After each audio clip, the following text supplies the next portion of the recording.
Unity of Houston is an inclusive church where we seek to understand and live the teachings of Jesus and other spiritual masters.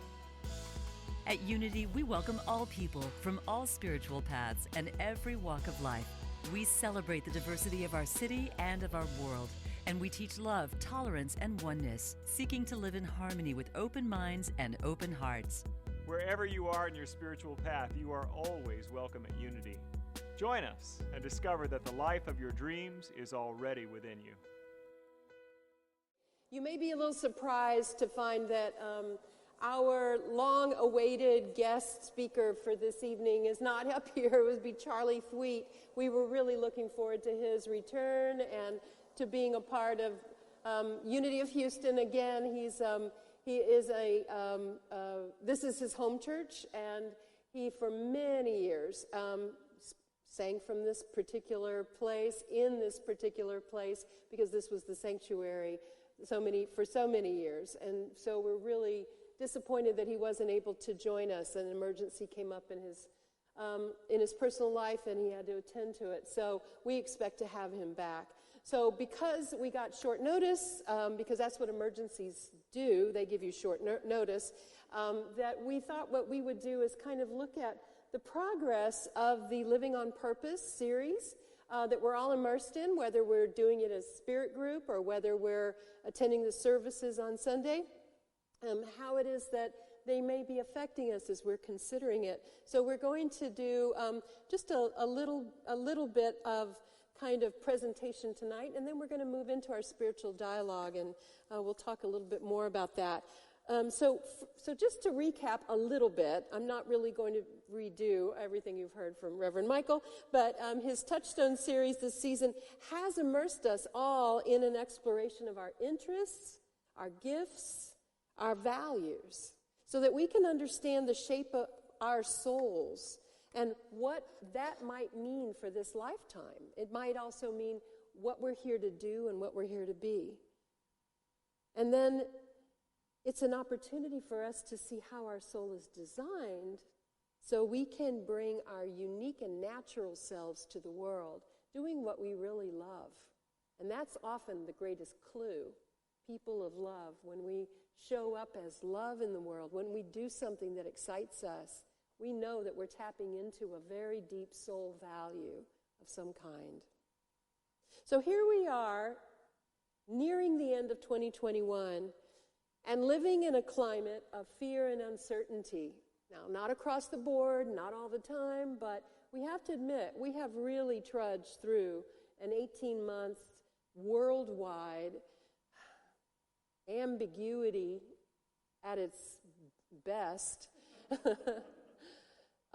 tragedy at its most extreme, and really just about everything else you could name shoveled in between, right?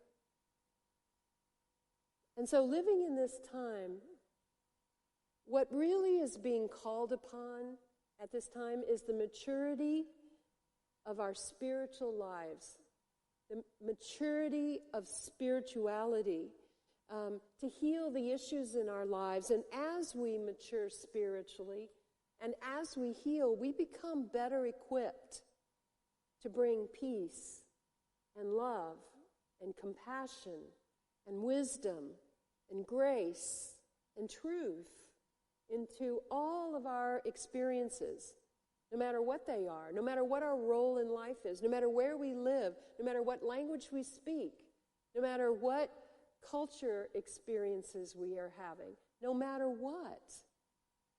whatever experience we are in, when we come from an experience of absolute truth, peace, life, love, grace, wisdom, all of those are the attributes of God. When we are in an experience of being the closest thing we know to being an expression of that Christ within, that God within, even for a moment, we change everything. So being able to share ourselves authentically is what we talk about when we say expressing or shining our light. It's really something that's been planted in us already from the beginning. You can call it your soul. You can call it your spirit, your Christ self. Whatever name really resonates best for you is the one to use. But it's really the way in which you get the uniqueness of the perfect part of you ready to be revealed. The more we walk our path, the more we become spiritually mature and more healed and more capable in our lives, more flexible, more surrendered. Service becomes a stronger drive within us than ever before. Even if we were always someone who liked to do things for others, or liked to be engaged or involved, or liked to be busy, or liked to see things changed for the better because of something that we've done, even those things, as a spiritually awakened, a spiritually mature person, you become even more effective at it. And it becomes a matter of personal integrity, that your life is aligned with that. Our world needs spiritually based people turned on to serve. Seriously, this is the only thing that really matters. Our world needs the true strength and courage of more love, understanding, and compassion, not the brute strength that fear invokes. So being fearful might look powerful from the outside, but we know it is only destructive. We know that it only breaks down. We know that it only breeds distrust and unbalance in the world. But peace is the platform that resonates underneath everything and is always present and available no matter what the conditions. It's easy to compartmentalize our spirituality, to make it something that we do in certain circles or on certain days of the week or with certain people, right? In certain ways. But actually, as we develop ourselves and become more evolved and more healed, what happens is that our spirituality now becomes our way of life in every moment. It becomes the lenses through which we see the world. It becomes the way in which we interact.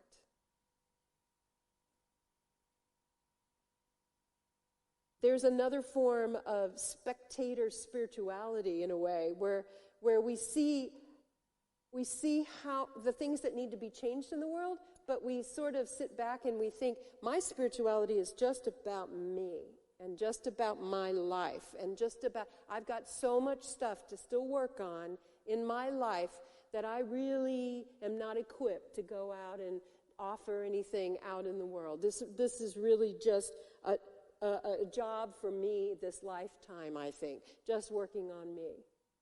Now, it sounds like humility, but I think in some ways, I think it's a fear.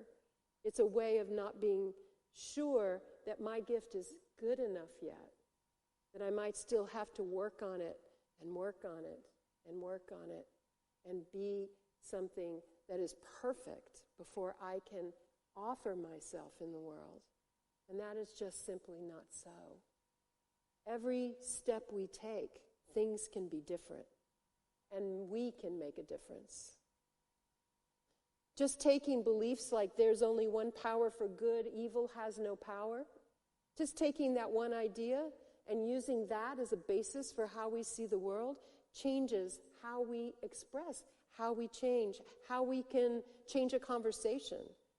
Our focus needs to be on how can my thoughts, words, actions align with the power of love? How can I bring more love? Just my thoughts, words, actions. Not how good am I at it, not how often did I remember to do it, not even how many opportunities did I pass up or botch, or how did I let that, slip out of my mouth without thinking. None of that. Just how can I use my thoughts, my words, my actions going forward from love? The Talmud says, do not be daunted by the enormity of the world's grief. Do justly now. Love, mercy now. Walk humbly now.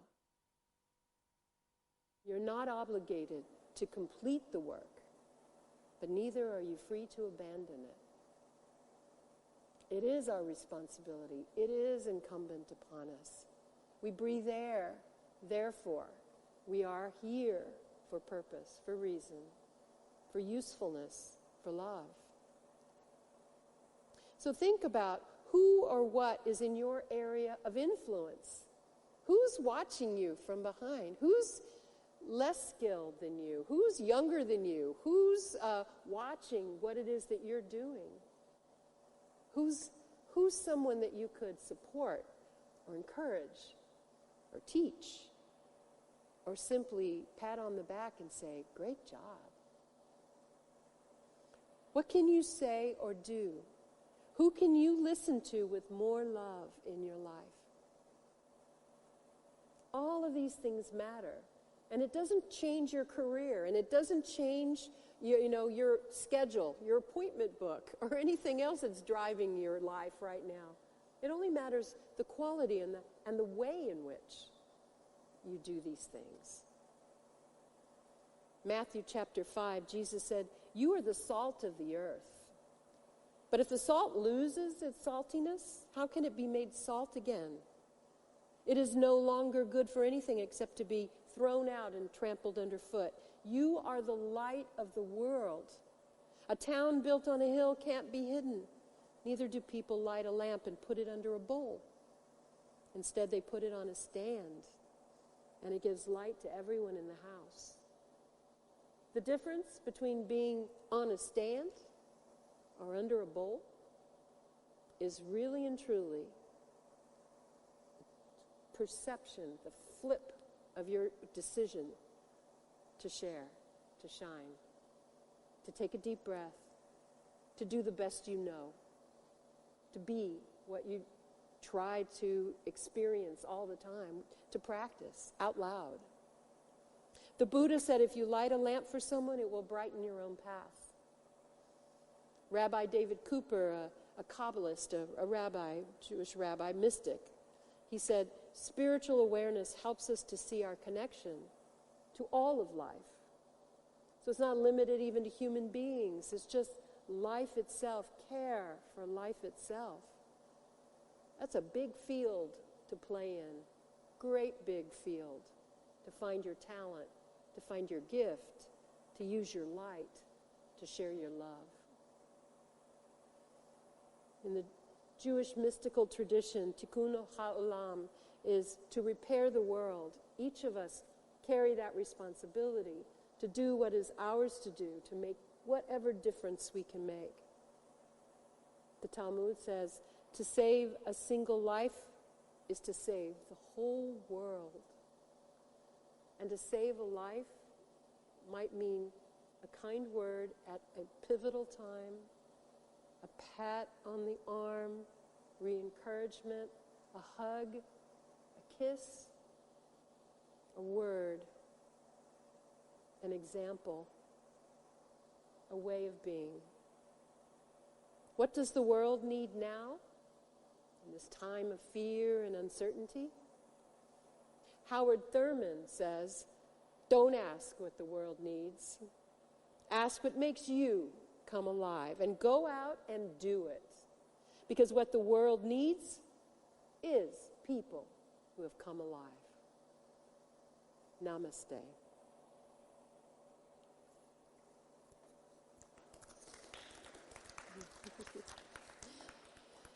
And now we are inviting Stacy Collins, who is on our staff. She is the coordinator for Spirit Groups. Some of you probably know that.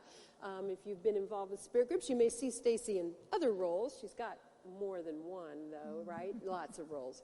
And so what I've invited her to do today is to be with us so that while we're doing our spiritual dialogue, she can bring some of the insights and awarenesses that have been observed in the Spirit Group's curriculum that's being used at the same time. A little different than what we see on Sunday. So welcome. So glad you're here. I'm so glad to be here. Very grateful. What a beautiful service. So have you thought anything about what you've been experiencing in the series, and how has it been for you personally? Open it up. It's a rich curriculum. In my spirit group, we've been walking through the various lessons that Reverend Michael has put forth, and piggybacking on what you said tonight, it's occurred to me multiple times through this series that we've been invited over and over and over again to tune into and to listen to the part of us that knows it knows.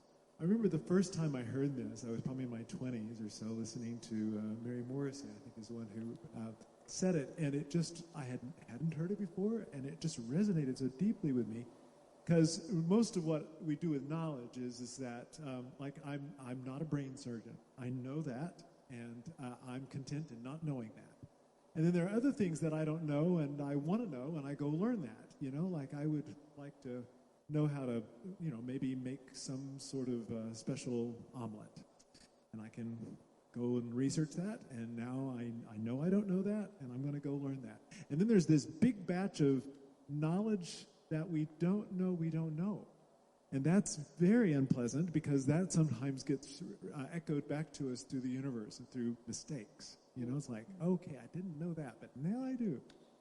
But what this series is about, this Living on Purpose series, is the part of us that knows it knows, and I would argue hasn't necessarily been ignored, but hasn't been fluffed. You know, it hasn't really been given the full light of day.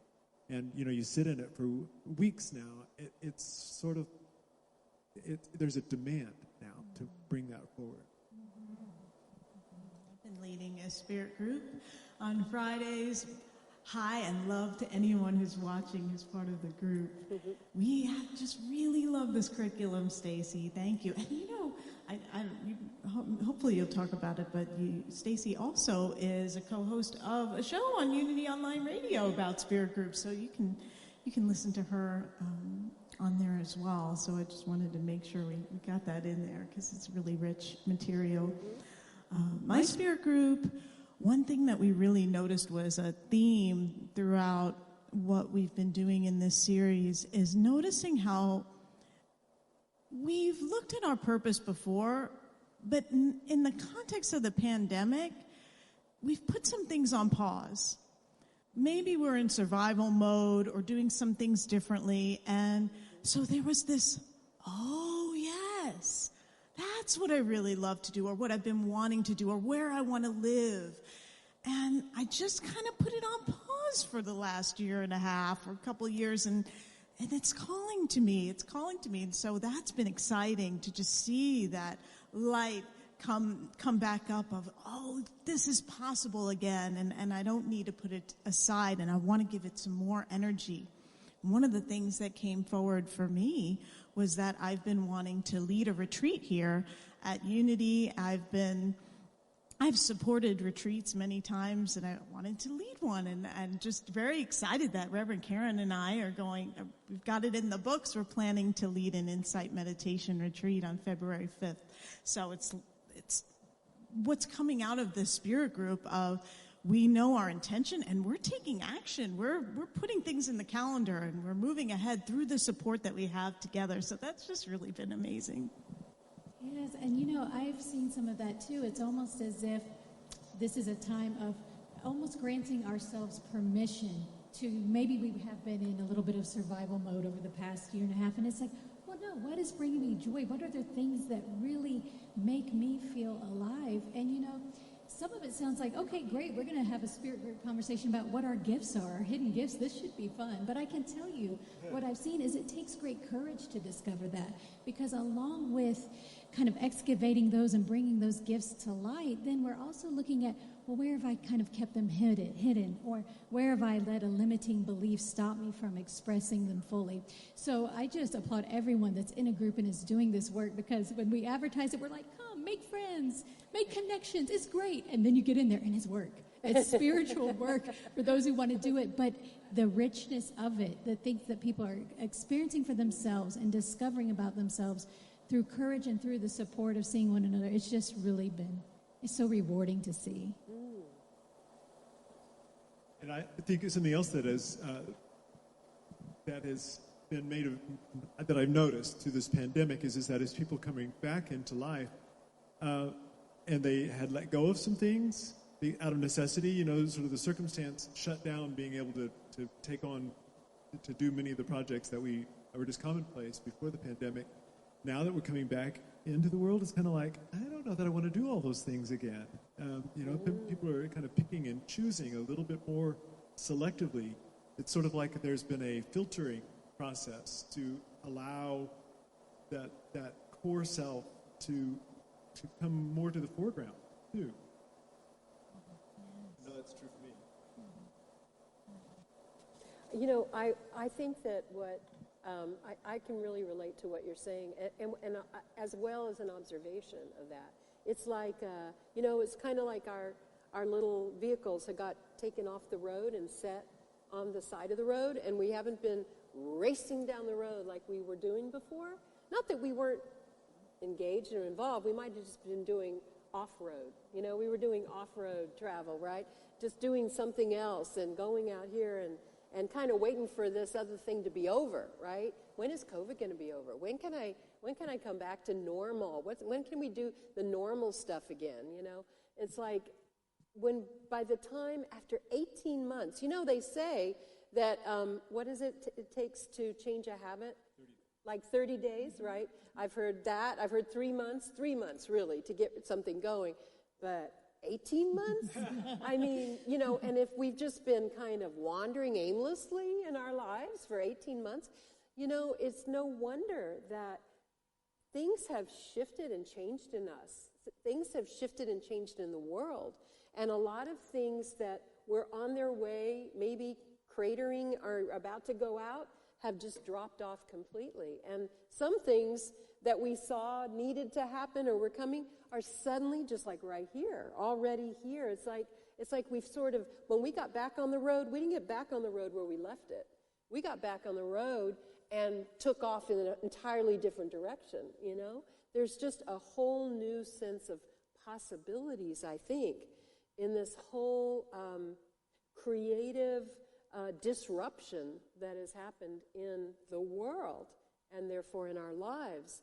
And now, for those who've put it to good use in introspection, getting to know one another, and as David says, picking and choosing what really is my life about, Spirit groups are wonderful, too, for the opportunity to share talents that you didn't know people had. We have an opening part of the Spirit group where they could pray or they could share a piece of art or music, and we had one person who's a professional pianist play this beautiful Brahms piece for us. We had another person who's an artist who painted this deeply spiritual piece that we got to explore together, and just things like that just allow us to be in awe of the people who are in our community, who we may be worshiping with, but we don't know, just all that they bring. And it's amazing. Yeah. Mm-hmm. Something you were just saying too, Karen, I think that this time, of people really finding what their values are over the past year and a half. Like David was saying, it's really like, okay, what can I let go and what do I want to experience now? What is worth? And this series has been really powerful for helping you tap into what do I really value? What have I always valued? And so in doing that, people are finding that what they can, and it's okay to let some things go. It's not about picking everything back up and keep just chugging along like we used to. Reverend Michael quotes Jan Van Zant sometimes, and I'll probably get it a little bit wrong about. She says that, everybody has a purpose, everybody, and to live your life with purpose. And she says, some of y'all are going to have jobs too. And so it speaks to that compartmentalization part you're talking about, where right. we are learning that we can live on purpose no matter what we do. Every person we see, encounter in all of our daily lives. And then Spirit Groups is a great way to check in and say, how is that working for us? How is living on purpose in my daily life working for me? And it's a safe place because there's no judgment in it. We had somebody share and say, can I share something that's not going to sound very spiritual? Of course you can, because it's all spirit. It's all something seeking to be revealed, Yeah, that's one of the things I love about Spirit groups is I've said it before, but I think it warrants being heard multiple times. And it is the safest place to dig in. You know, there are wonderful teachers here in all kinds of classes where there are specific objectives. But Spirit Group, there are white lines on the highway, but my goodness, there's lots of latitude to explore in that. And so if I'm not feeling particularly enlightened about something, in fact, I'm a little confronted or even confused or whatever, I can just bring it with all the ferocity that I need to in that particular moment and just kind of spill it out, and my Spirit Group just kind of nods lovingly, and sometimes they let me just spin out and do my thing, and sometimes they have just the right thing to provide, but all the tumblers fall into place when they kind of recontextualize it. But my point is that it's just really safe. And I feel that because I'm exercising unfamiliar parts of myself, you know, and I'm old. I mean, I'm pretty self-examined, you know, and so when I get to bump against those parts that I haven't completely resolved, I love that. I love that. And then I can work through it, and there is still a sort of a guiding light that says, yeah, but you've got this. You know, you can't fall away from who God wants you to be. I think, too, that one of the things about Spirit Groups is not only that and you kind of hit on it, that not only are you embraced, but you're known, yes. You know? And especially if we know we've got groups that continue to reassemble, and they never really break up, so they really get to dig in. And I think when you have history with people, as you know, people who are, you know, have known you for a long time, they don't let you get away with stuff so much, right? They challenge all of your naysaying about yourself, as well as challenging, you know, some of your illusions about yourself that, you know, that maybe you would still act on. And, you know, maybe now's the time for me to, you know, climb that mountain. It's like, you know, really, you know, how many times have you tried that? That's really just, it's not you. This isn't you, you know? I mean, somebody who knows and loves you, they're not there to knock you down. They're just there to give you a reality check. So, you know, building those strengths and those bonds, if we don't have them in our lives already, there's a way to have somebody who's actually on the spiritual path with you who's also going to give you those reflections. It's cool. Mm-hmm. So if you've missed it, this is a great advertisement for Spirit Groups. And that's really not our intention tonight, but to kind of focus on the content of what was born of the Spirit Groups, and then also on Sunday mornings is, I thought, was really brought into focus during the last session, where Michael was talking about our core values, and he authored that his core values, after having done some work and reflection on it, is authenticity and compassion. It completely lines up with how I know him to be, right? And then in our Spirit Group, we talked about our various core values and got into a fascinating conversation about the differences between integrity and authenticity. And the reason I'm bringing that up now is that I think it would be useful, even in this moment, to just take a breath and reflect on, well, what is a core value of mine? You speaking that for yourself, of course. Knowing that there's not a right answer to that, but knowing that it is a divining rod for how you experience the world, how what you attract, what you put out into the world, what you practice, what you cultivate. And I think if we can actually name it, if we can name it and claim it, and then embody it, and then grow into it, then I know that it helps blow wind into my sail and provides a little more focus as to what I see then in this conversation, you know, and in my relationship with my son, with traffic. You know, it's just my core values come front and center. They're not just an idea that I kind of know what it is, but I actually bring it into my spiritual practice. Mm-hmm. And for me, it was authenticity. That was the big one. Mm-hmm. Then another one that follows right on the heels of that is kindness. To practice kindness. Oh, I love that. I love that challenge. I know for me, it's truth. You know, when I practice self-delusion, which I do from time to time, is that I have to stop and compare it back to, is that true? What are the facts? What feels deeply true? What is really true? And that I find, even while I'm clinging to the delusion because I really loved it and I really wanted it to be true, but it just isn't, that it matters more to me that I find the truth, that I orient myself back to the truth, that I compare everything back to what feels true, feels pure, feels on point, feels aligned with the truth of who I am. The part of you that knows it knows. Exactly. And that's really my guiding principle. And as soon as I know that and I cling to this, then I can actually let that go. Because I know it's just fluff. I know it's not going to bring me happiness. This will. Every time. Mm-hmm. And I think David brings up a good point about really taking the time to do an inventory of what is with that. What is your core value or core values? And you'll start to notice, too, for me, I can speak from my own experience, that whenever I feel a dissonance or some kind of discord, it's because I've gotten away from that value, or I'm not believing that is my core value. I'm believing my value to be in something else, needing to be right, needing to look good, whatever it is. And instead, so for me, I think my very chorus, can I say chorus value? I'm going to. Go right ahead. Yeah. Thank you, Jean Marie, is open-heartedness. And because for me, open-heartedness is even a precursor to compassion, because the first step for me personally is not to close to whatever is happening in front of me, whatever it looks like, whether it's something I welcome and greet, and I'm like, oh yes, I really wanted this, or oh, not this again.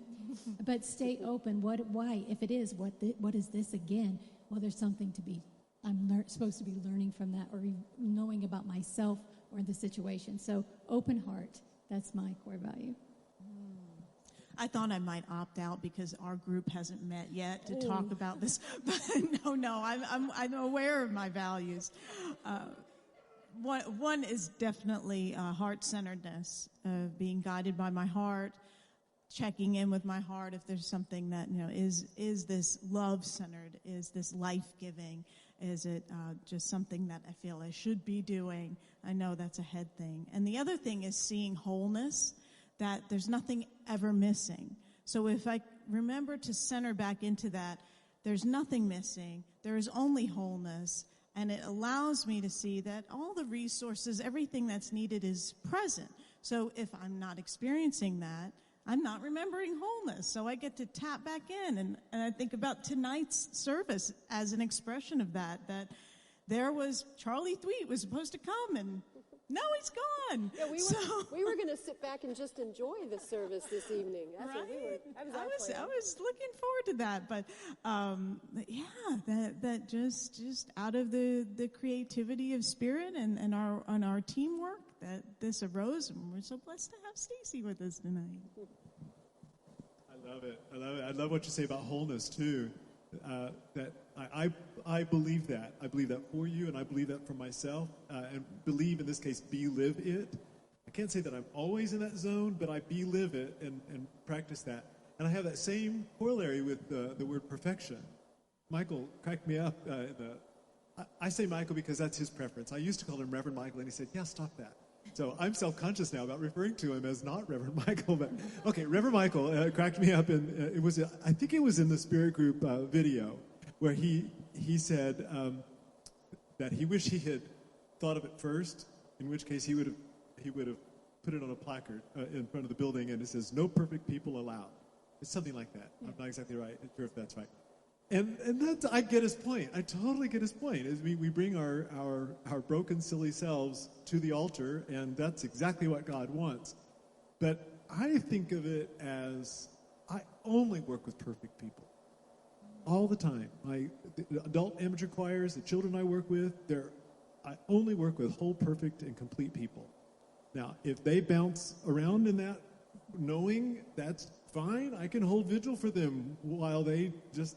But in my space, I only work with perfect people. And it just makes life a little more interesting for me, but I don't know how helpful it is to them. So you don't really feel the need to fix people or to that they need to be different for you to be happy, right? It's pretty liberating to be whole, perfect, and complete. And oh, by the way, I'd like to get better too. You know, I don't have any problem with that. That's not a dichotomy to me. It feels liberating. And I also believe that, you know, we can't really fall out of God's grace. You know, even our worst mistakes all fades into God. There are no mistakes in God. Thank you, David.